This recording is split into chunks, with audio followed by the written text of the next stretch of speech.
Mati, bonjour à toutes et à tous et Saha Aitko. Donc c'est moi qui débute cette journée. Donc l'objectif de cette journée, comme il a été précisé auparavant, c'est de se familiariser avec le nouveau calendrier vaccinal et si besoin était, donc d'insister sur le maintien des efforts consentis jusqu'à ce jour en matière de vaccination. L'Algérie, les pouvoirs publics de manière générale ont toujours fait de très très gros efforts pour instaurer cette vaccination et la maintenir à des taux acceptables jusqu'à ce jour. Preuve en est, s'il en était besoin, l'instauration de la vaccination gratuite et obligatoire en 69 pour tous les enfants, qui avait été précédée par la vaccination BCG, l'instauration de la vaccination BCG en 66. Cet engagement donc était nécessaire et relativement facile à mettre en place dans le sens où l'acte de vaccination est une mesure relativement simple qui permet de prévenir, mais également de réduire la morbidité et la mortalité liées aux maladies contrôlables par la vaccination. Je vous rappelle que dans les années 60-70, la mortalité infantile était liée principalement à la rougeole et aux complications de la rougeole et à certaines autres affections telles que les maladies transmissibles par la vaccination. Il y a un petit souci avec le micro. Bon. Et que actuellement, ce n'est plus le cas.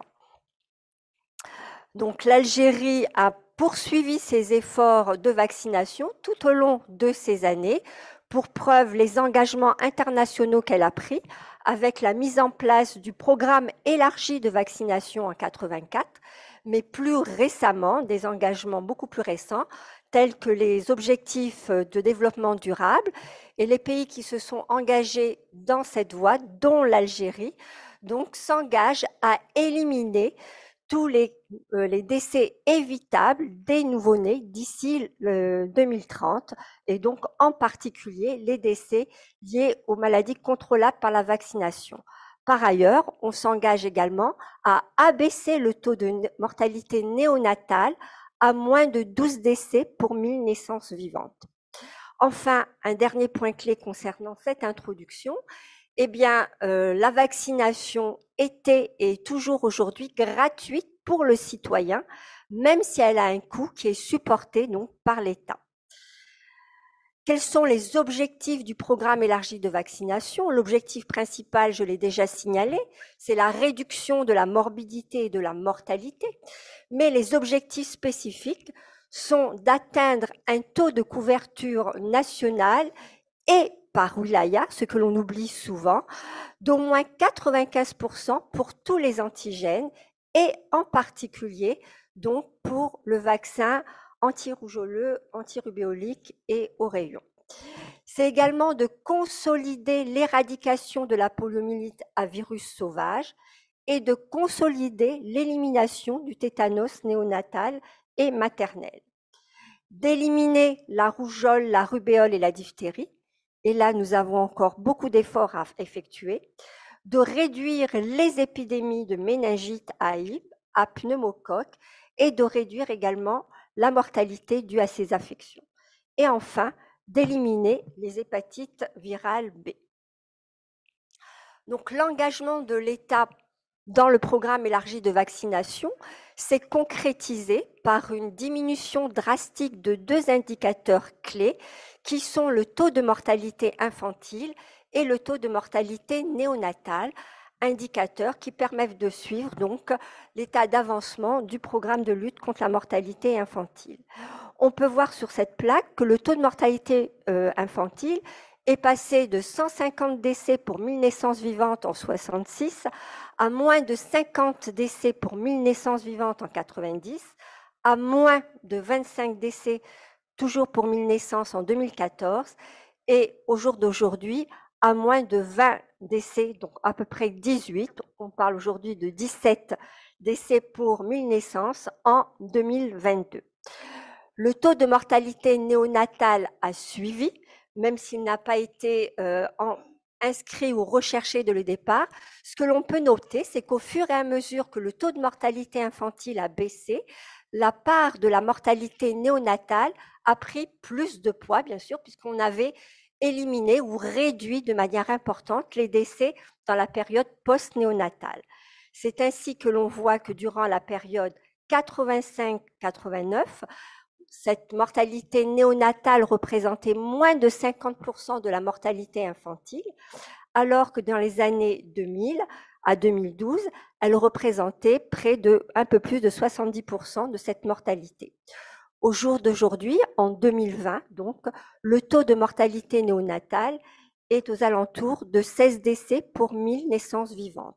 Nous voyons que nous avons souscrit à l'engagement d'arriver à moins de 12 décès néonataux pour 1000 naissances vivantes d'ici l'an 2030. Nous avons donc encore beaucoup d'efforts à effectuer pour réduire ce taux. Alors, quelles sont les dates marquantes de la vaccination en Algérie? Certaines ont déjà été évoquées, comme l'instauration de la vaccination gratuite.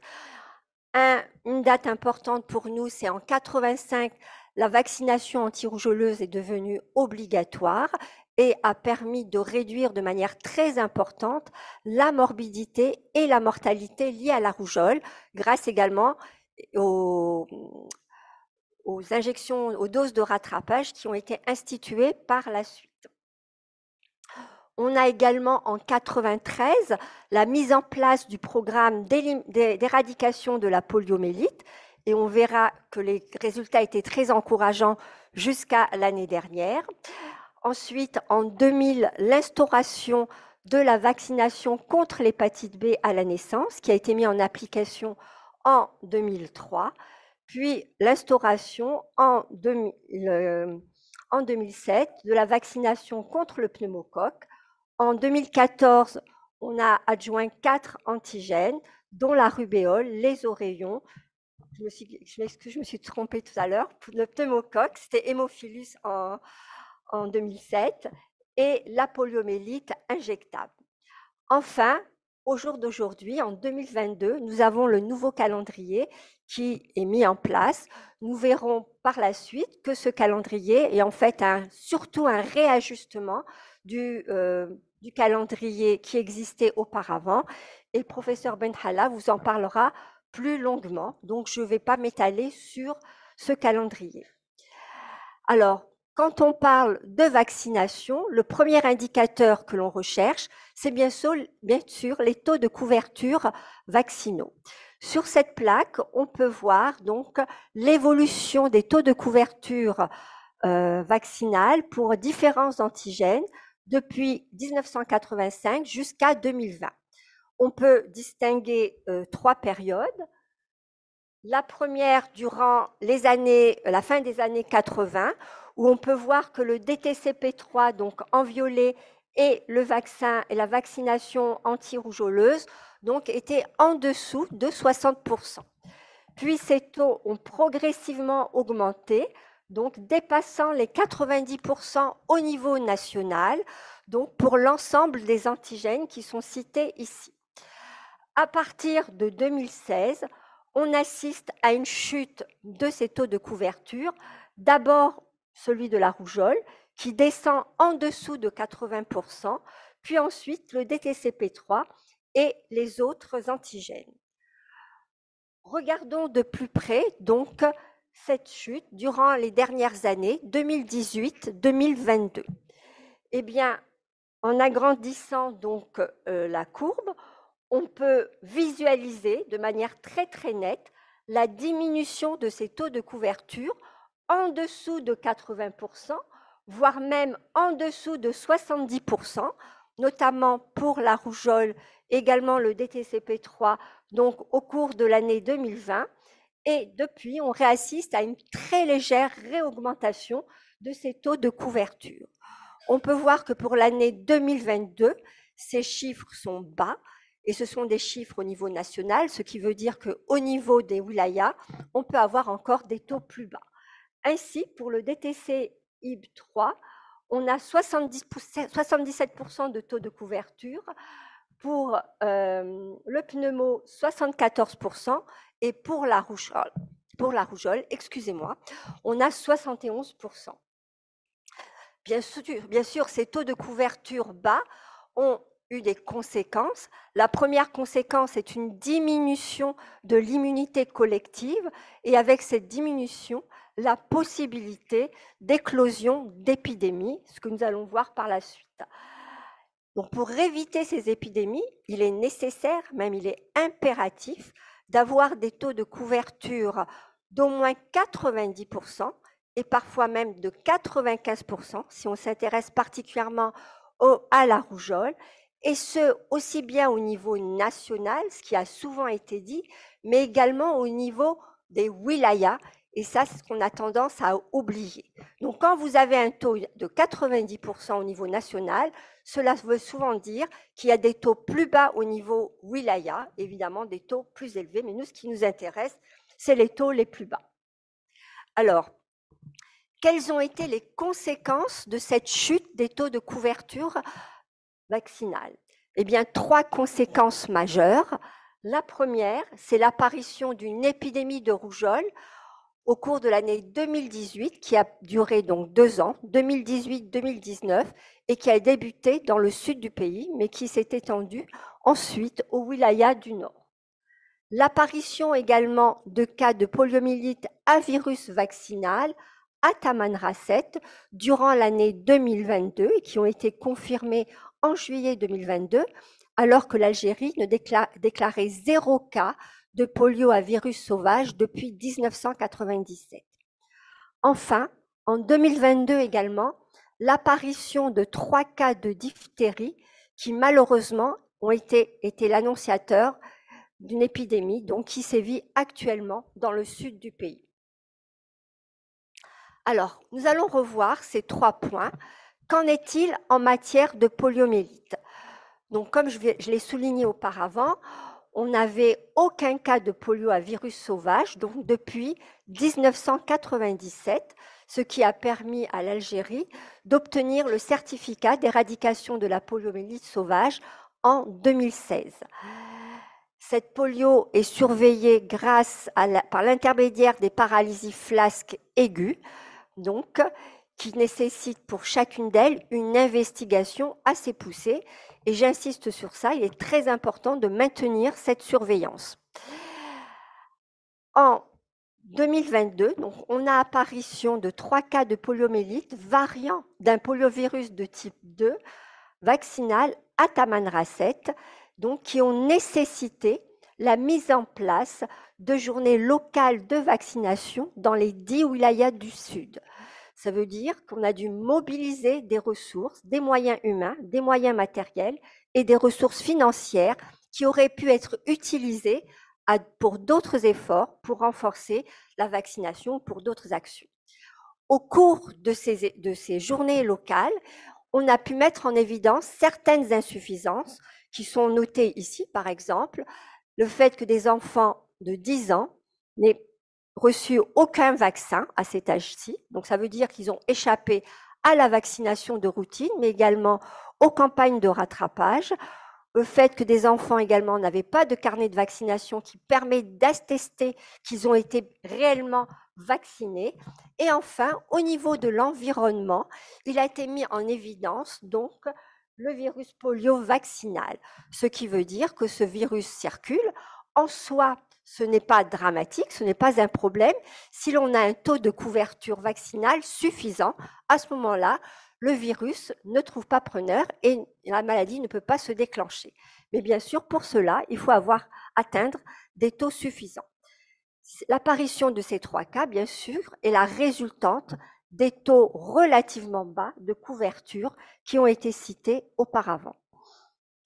Et bien sûr, avec les mouvements migratoires qui existent entre le nord et le sud, eh bien, nous ne sommes pas à l'abri donc d'autres cas. Et le but aujourd'hui, c'est d'éviter l'apparition de ces cas en renforçant les taux de couverture. Qu'en est-il en matière de diphtérie?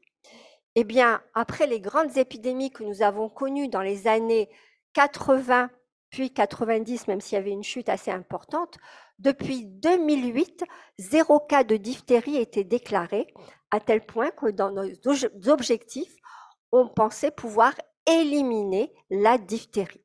Il faut bien sûr garder cet objectif en tête, mais malheureusement, en 2022, apparaît donc 3 cas qui sont déclarés, qui, comme je l'ai dit, étaient annonciateurs de l'épidémie qui sévit actuellement. Alors, il ne faut pas s'arrêter aux chiffres qui sont donnés ici, puisque lorsque j'ai rédigé cette plaque, on avait une situation et entre-temps, cela a évolué.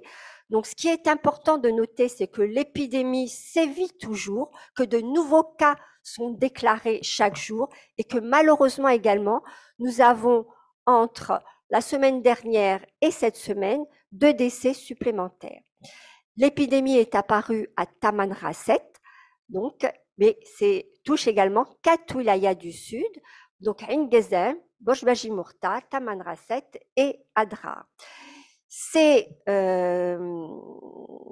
cas touchent essentiellement l'enfant, le jeune enfant, le 5-12 ans, mais également l'adolescent. Mais on peut noter également des cas chez les sujets plus âgés. Malheureusement, lors de l'investigation, on a noté que près de 3 quarts des cas, pour 3 quarts des cas, nous ne disposions pas du statut vaccinal, ce qui n'est pas normal. Pour le quart restant, eh bien pour la majorité, c'était des personnes non vaccinées contre la diphtérie et même parfois contre d'autres antigènes. Qu'en est-il en matière de rougeole? Eh bien, nous avons tous vécu en 2018 et 2019 l'épidémie de rougeole.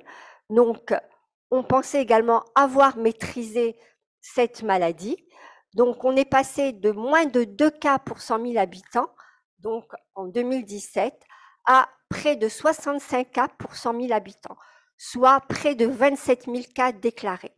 Ce qui veut dire que dans la réalité, il y en a sûrement eu plus. On sait très bien qu'il y a toujours une sous-déclaration.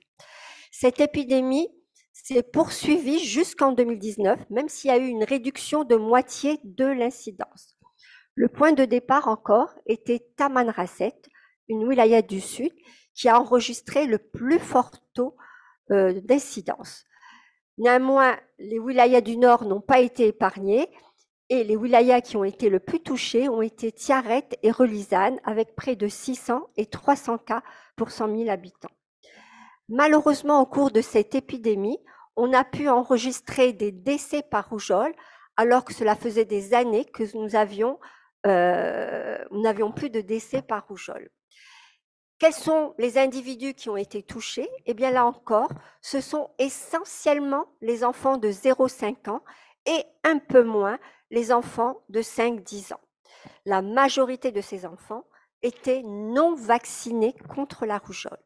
Cette épidémie, là encore, a nécessité de mobiliser des ressources, des campagnes de vaccination, des missions sur le terrain, des moyens encore qui auraient pu être mis ailleurs.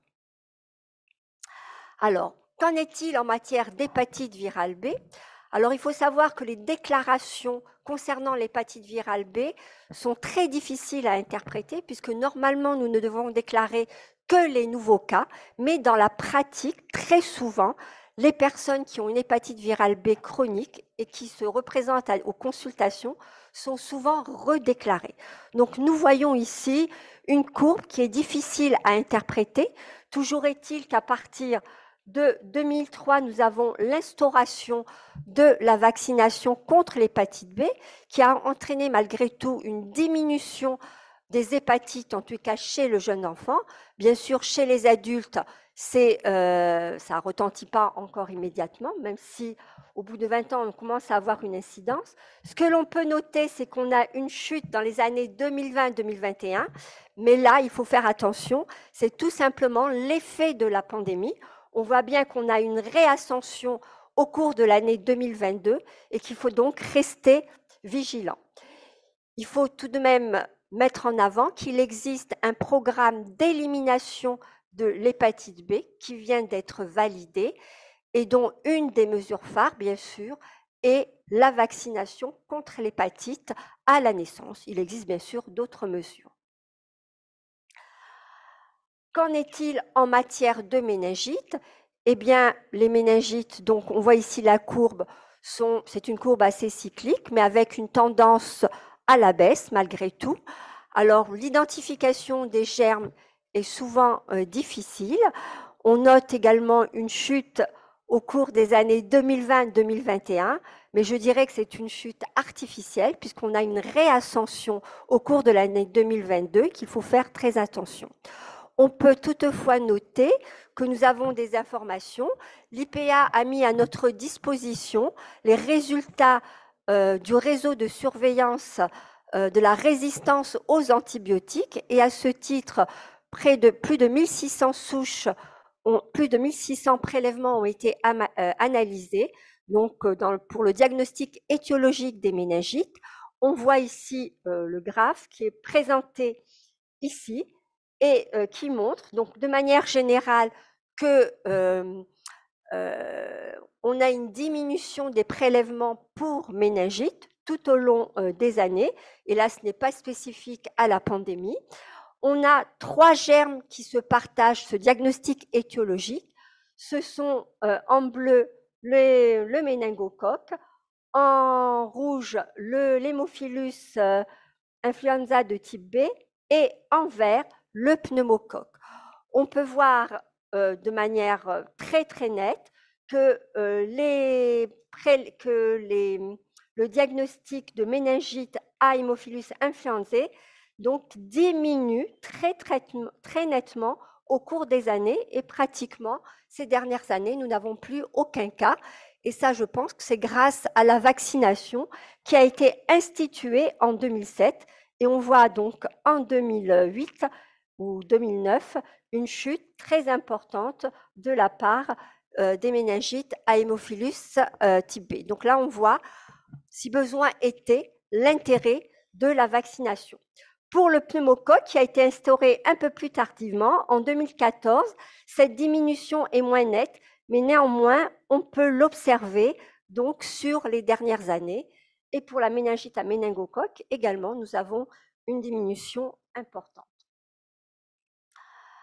Donc, on voit l'intérêt de la vaccination. En conclusion de cette première partie, les efforts consentis donc par l'État algérien ont permis de réduire de manière drastique donc l'importance, la morbidité et la mortalité des maladies contrôlables par la vaccination. Je vous rappelle que dans les années 70, ça se comptait par milliers de cas, aussi bien pour la rougeole, la diphtérie, mais également pour la poliomyélite. Ça a permis également de faire chuter de manière très importante le taux de mortalité infantile et néonatale, que ces efforts doivent cependant être maintenus. On a pu voir ces dernières années un relâchement des activités de vaccination. On a incriminé la Covid, c'est vrai, mais on a pu voir également que ce relâchement avait débuté avant la pandémie de Covid. Ce qu'il faut retenir, c'est que lorsqu'on atteint un taux de couverture élevé de 90 ou 95%, eh bien, il faut maintenir nos efforts. Et c'est là la difficulté, je dirais que c'est la plus grande difficulté. On a tendance à se reposer, à se dire ça y est, on a atteint notre objectif. Non, c'est à ce moment-là qu'il faut être le plus vigilant parce que ces maladies disparaissent du tableau épidémiologique. Les médecins et les citoyens n'entendent plus parler de ces maladies et mettent en avant, malheureusement, uniquement les effets indésirables, en oubliant que ces maladies étaient responsables de morbidité et de mortalité. Et j'arrêterai ici et j'appellerai Madame Benhalla pour la suite. Merci.